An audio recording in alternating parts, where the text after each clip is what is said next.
Merci. Alors, Maud Lelièvre, oui. Moi, je suis là. Allez. Merci. Tous les 5 ans, un enfant meurt en France sous les coups de ses parents et 1 sur 10 est victime de harcèlement entre enfants.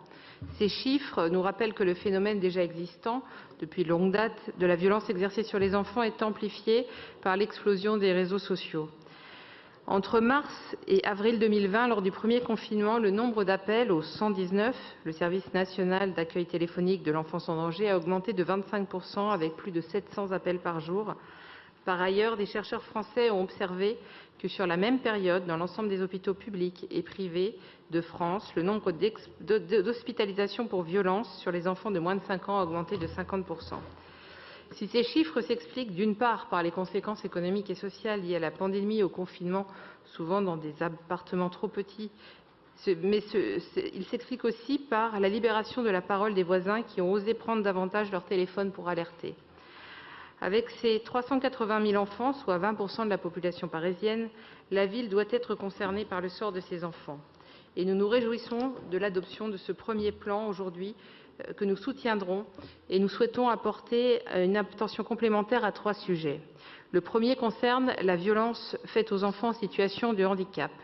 Plus vulnérables aux prédateurs, les enfants handicapés sont souvent des victimes invisibles et pour cause. Le taux annuel de violence à l'égard des enfants handicapés est 1,7 fois plus important que les enfants non handicapés selon les Nations Unies.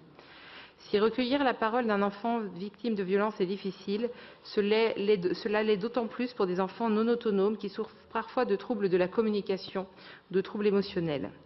Or, il nous semble que le plan ne propose pas de prise en charge spécifique pour ces enfants, ni un renforcement de l'accessibilité au parcours de soins que l'on sait très compliqué à Paris. Sans oublier évidemment la sensibilisation du grand public peu informé de ces sujets. Deuxième point, nous souhaitons également évoquer l'information et l'accessibilité de l'information aux enfants. 2 enjeux sont sous-jacents à cette question. D'un côté, la diffusion des numéros de secours sur les panneaux d'affichage des réseaux sociaux ou le carnet de santé semble plus que nécessaire. Toutefois, il est possible d'aller plus loin et nous pensons que les enfants ne peuvent pas prendre connaissance de ces numéros que s'ils sont diffusés sur des supports à portée d'œil. Nous proposons donc qu'ils soient également disponibles dans les salles de classe avec des affichettes explicatives adaptées à l'âge de l'enfant sur les aires de jeu, dans les cours de récréation et que d'autres dispositifs au-delà des numéros de téléphone puissent être adjoints comme des boîtes aux lettres, des jeux qui aident les enfants à se tourner vers un autre adulte référent. Nous souhaitons également évoquer la question de l'appel et du moment d'appel des numéros d'urgence, très souvent posés par les appelants, qui ne savent pas si les éléments qu'ils ont en main sont suffisants pour signaler qu'un enfant est en danger. Si des campagnes existent, il serait nécessaire de le rappeler dans l'ensemble des dispositifs d'affichage de la ville pour déculpabiliser ceux qui souhaitent informer des tiers de violences qui sont portées à leur connaissance.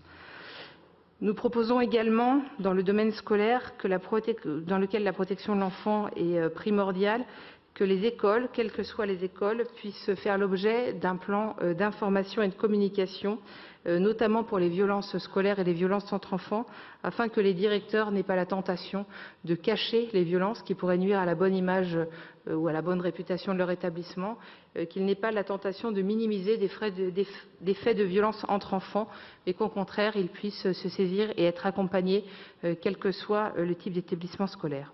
Enfin, dernier point, le sujet de la réparation, qui est un sujet auquel je suis particulièrement sensible, moi qui ai commencé ma carrière d'avocate en Seine-Saint-Denis à m'occuper d'enfance défavorisée.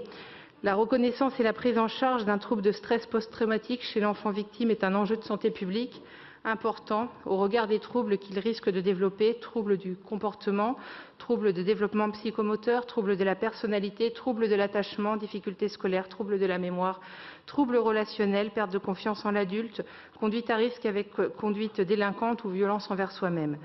Les professionnels de santé sont en première ligne pour réparer ces dégâts physiques et psychiques. Toutefois, cette aide doit aller de concert avec la mobilisation de l'ensemble des adultes qui prennent en charge les enfants, professeurs d'école, police.